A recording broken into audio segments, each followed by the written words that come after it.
इस सिद्ध पीठ पर आप आइए, अब पूजा अर्चना की मतलब हाथ जोड़िए, माता ने आपको जिस रूप में बुलाया वैसे आओगे। तो देवी सची जब अपने शरीर को छोड़ करके बैकुंठ के लिए प्रस्थान करती है, तो एक लौ पे एक जो दीपक की लौ है, इस पे उनका वो जो आत्मा है वो बैकुंठ के लिए प्रस्थान करती है। फिलहाल अभी दर्शन वगैरह कर लिए हमने और थोड़ा बहुत हमने हिस्ट्री भी जान लिए, तो अब हो रही है आरती। तो चलिए आप लोगों को भी हम आरती दिखाते हैं।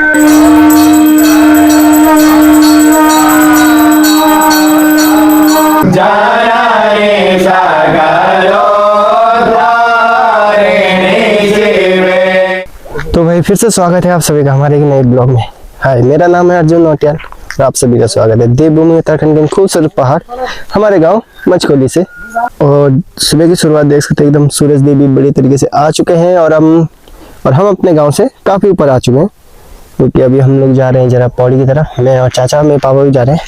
तो आज हमारा जरा पौड़ी में भी काम है और हम अभी कहीं और भी जाएंगे जरा, तो वहाँ पे भी हमारा काम है। आजकल थोड़ा भागा दौड़ी वाला काम चल रहा है। यहाँ पे गाड़ी की साधन इतना है नहीं, तो हमें थोड़ा सा पैदल जाना पड़ता है, फिर कॉल करके बोलना पड़ता है गाड़ी वाले को, ताकि वो हमारे लिए सीट बनाए रखे। या तो इस सड़क में आएंगे या तो हम थोड़ा ऊपर वाले सड़क में जाएंगे। तो अभी पहुंच चुके हैं हम धर्मगांव में और मेरे पीछे देख सकते हैं पूरा कोहरा कोहरा लगा है। आजकल ऐसे ही चल रहा है क्योंकि बारिश नहीं हो रही है ना, तो इस कारण से ऐसे ही है। और यहाँ फ्योनी का फूल भी दिखाई दे रहा है, पहले बहुत होते थे। देखो मस्त फूल होते हैं, गर्मियों में खिलते हैं फूल, फ्योनी बोलते हैं जिसे हम। तो भाई अब आ चुकी है हमारी गाड़ी कंडेरी से। तो आधे रास्ते हम कंडेरी के नीचे तक पैदल आए। अब इसके बाद जाएंगे हम यहाँ से बुआ खाल, और बुआ खाल से फिर उधर से जाएंगे, तब जौलपुर देवी उधर से होकर जाएंगे। देखते हैं गाड़ी टाइम पर मिल जाएगी तो बढ़िया है।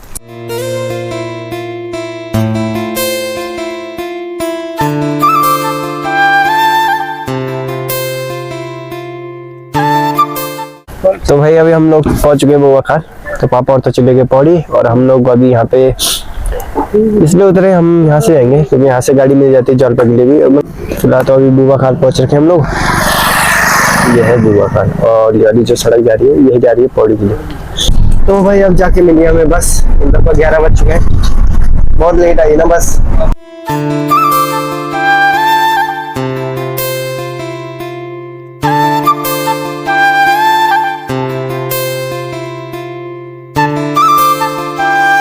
अब हम पहुंच चुके हैं जौलपुर देवी में, थोड़ी देर पहले पहुंचे। और मेरे पीछे देख सकते हैं जय मां जौलपुर देवी भाई। और अभी हम लोग पहुंच चुके हैं। फिलहाल तो यहाँ पे हमारे गांव की है वो चाचा जी, उनकी दुकान है यहाँ पे, ठीक गेट के सामने। तो काफी टाइम के बाद आ रहा हूँ मैं भी, 5-6 साल के बाद आ रहा हूँ। तो जाते हैं आराम से नीचे, चले दर्शन करेंगे मंदिर का भी, और जो काम करने आ रखे हैं वो काम भी हम निपटा देंगे। तो थोड़ा बहुत अपडेट हो चुका है इधर का, जो मंदिर का रास्ता वगैरह है। पहले मंदिर का थोड़ा अलग था, अब बढ़िया बन गया है। और ये है जौलपुर देवी का संस्कृत स्कूल। क्या पंडित वगैरह की पढ़ाई होती है, यानी शास्त्रीय पढ़ाई यहाँ पे होती है। ये स्कूल मंदिर है नीचे। अभी थोड़ी देर में जाएंगे हम जरा, अभी पहले जरा स्कूल का काम निपटा दे। तो प्रसाद भी ले लिया चाचा ने, और वही अब चलते हैं मंदिर की ओर। तो भाई अब पहुंच चुके हैं मंदिर में और दर्शन वगैरह कर लिया हमने, भेंट वगैरह चढ़ा लिए और काफी टाइम के बाद आया मैं, और दर्शन वगैरह कर लिया हमने। जो नदी का है वो काफी आसपास में थोड़ा बहुत चेंजेस हुआ है, बाकी कुछ नहीं हुआ है। जो नदी है ये वाली, ये काफी कम हो चुकी है, पहले बहुत ज्यादा रहती थी। पुराण के मुताबिक इस स्थान पर सतयुग के दौर में दैत्यराज पुलाम का निवास स्थान था, उनका राज्य था दैत्यराज पुलाम का। उनकी पुत्री देवी सची जब घूमने के लिए जाती हैं तो उनकी दृष्टि देवराज इंद्र पे पड़ती है, तो उनकी आसक्ति हो जाती है उनसे, देवराज इंद्र से, कि मुझे इनके साथ विवाह करना है। ये उन्होंने अपने मन में ले लिया, प्रण ले लिया। तो फिर देवराज इंद्र उनसे विवाह करने के लिए मना कर देते हैं। इस स्थान पे ये उन्हीं के शासनकाल का, उन्हीं के राज्य का हिस्सा था। तो यहाँ पर वो इस नाबालिग के घाट, नाबालिग की नदी है, इसके किनारे बैठ करके वो तप करना शुरू करते हैं। जब तप करते करते उनको कई वर्ष हो जाते हैं, तो तो देवलोक के सिंहासन सब हिलने डुलने लगते हैं, सब देव जो है परेशान होने लगते हैं उनकी शक्ति पे, उनकी जो पूजा है, जो जो तप कर रहे हैं उस पे। तो सभी उनको कहते हैं कि आप देवराज उनसे विवाह कीजिए, तो मना कर, विवाह करने के लिए मना कर देते देवराज। तो देवराज को माता पार्वती की तरफ से आदेश होता है कि आप जाइए देवी सची से विवाह कीजिए। तो यहाँ पे आते हैं, देवी सची से विवाह करते हैं। तो देवी सची जब अपने शरीर को छोड़ करके बैकुंठ के लिए प्रस्थान करती है, तो एक लौ पे, एक जो दीपक की लौ है, इस पे उनका वो जो आत्मा है वो बैकुंठ के लिए प्रस्थान करती है। उस लौ का एक हिस्सा यहीं रह जाता है, जब देवी लौ का एक हिस्सा रह गया। तो उनकी भक्ति को देखते हुए लोग जो उस लौ को अनवरत जलाते हुए अखंड ज्योत के तौर पे इसको जलाते हैं। तो ये माता सच्ची के द्वारा जो है ये क्षेत्र सिद्ध किया हुआ है। तो ये सिद्ध पीठ है। इस सिद्ध पीठ पर आप आइए, अब पूजा अर्चना की मतलब हाथ जोड़िए, माता ने आपको जिस रूप में बुलाया वैसे आओगे और वो आपकी मनोकामना पूर्ण। सिद्ध पीठ है। सिद्ध पीठ और शक्ति पीठ में ये अंतर है कि माता के जो अंश जगह जगह गिरे हैं, जहाँ कहीं हाथ गिरा है, पाँव गिरा, आँख गिरे, तो वो शक्ति पीठ पे है। और जो स्थान किसी के द्वारा भी सिद्ध किया हुआ है वो सिद्ध पीठ है। तो ये सिद्ध पीठ है। यहाँ पर ये क्षेत्र पूरा सिद्ध किया है। यहाँ पर बाघ, भूत, प्रेत, सामने वो है शमशान घाट है। किसी को आज तक कोई सब कुशल से हैं। माता के शिष्य सब आशीर्वाद स्वरूप उनके फलीभूत होकर के जाते हैं, दुख दर्द छोड़ के जाते हैं, दुख दर्द लेके कोई नहीं गया। ये यहाँ पर तक का आज तक का वो है इतिहास। और ये पुराण में लिखा है, किसी के बोलने से नहीं है, पुराण में है। आदि गुरु शंकराचार्य के द्वारा इस स्थान की विधिवत स्थापना भी उनके द्वारा की गई है। शंकराचार्य जी सब जगह नहीं जाते हैं, लेकिन जो दिव्य स्थान होते हैं, जिसकी कोई महत्ता होती है, ऐसे स्थान पर शंकराचार्य जी उनके द्वारा ये मंदिर के वो किया। ये यहाँ पर का इतिहास हुआ है। तो अब चलते हैं यहाँ से थोड़ा बाहर की ओर और थोड़ा बहुत आज यहाँ घूमेंगे और देखते क्या क्या होता है।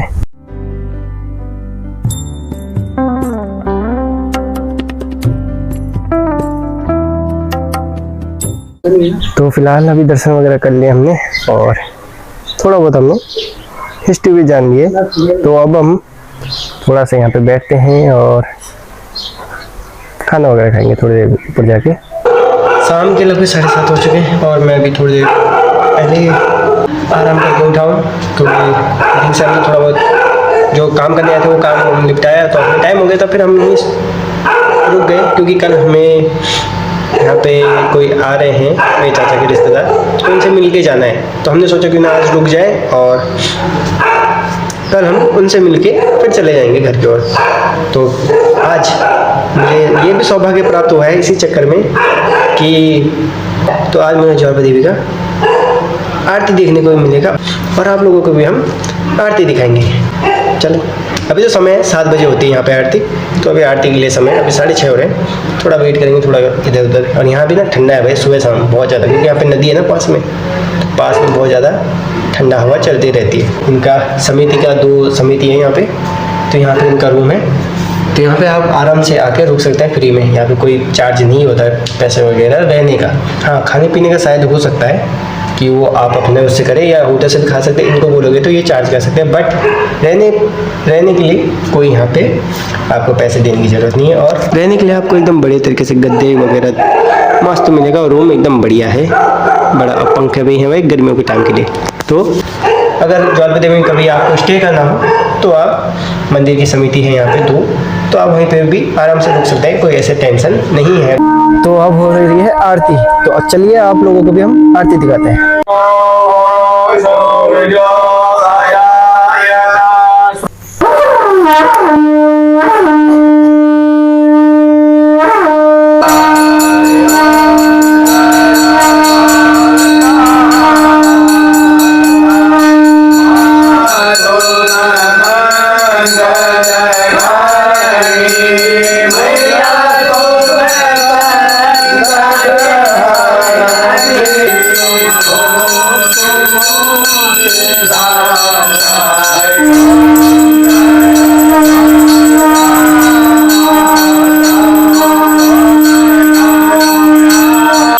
त्वमेव माता च पिता त्वमेव त्वमेव बन्धो च सखा त्वमेव त्वमेव विद्या साध्या स्वतन्त्रे हरि ओम राजाधिराजाय प्रसयसायिने नमो वयं वैष्णवाय कुर्महे सर्वणो ददातु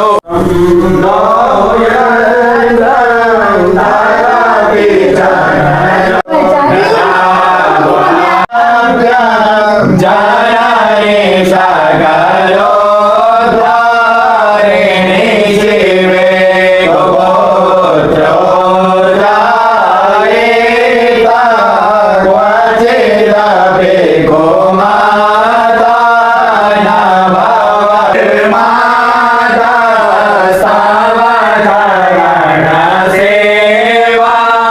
नरचिता नवादत्तं देवी द्रविणमपि भूयस्तव मया तथापि त्वं स्नेहं मयि त्वमेव शरणमव तस्मात् कारणभावेन प्रकृतावने तवे सर्वतो मे सर्वे सर्वते समर्पणे भयभीताय नमो देवी सर्वे देवी नमोस्तुते हरि ओम पूर्णमदः पूर्णमिदं पूर्णात् पूर्णमुदच्यते पूर्णस्य पूर्णमादाय पूर्णमेवावशिष्यते। तो वही पूजा वगैरह तो हो चुका है, बहुत ही बढ़िया लगा मुझे। तो पहली बार आरती देखने को मिला है मुझे। तो अपने लिए मैं भी ब्लैक कॉफ़ी बना रहा हूँ। दूध तो यहाँ मिलेगा नहीं कि जो, तो फिलहाल ब्लैक कॉफ़ी से हम काम चलाएंगे। अभी यहाँ पे खाना तो अभी टाइम है, फिलहाल तो ब्लैक कॉफ़ी से काम चलाएंगे हम। बढ़िया है, ठंडा लग रहा है, नाक बह रही है। वैसे तबीयत थोड़ी बहुत डाउन चल रही है, बट कोई नहीं, काम सुन हो रखे में सर्दी जुकाम की वजह से।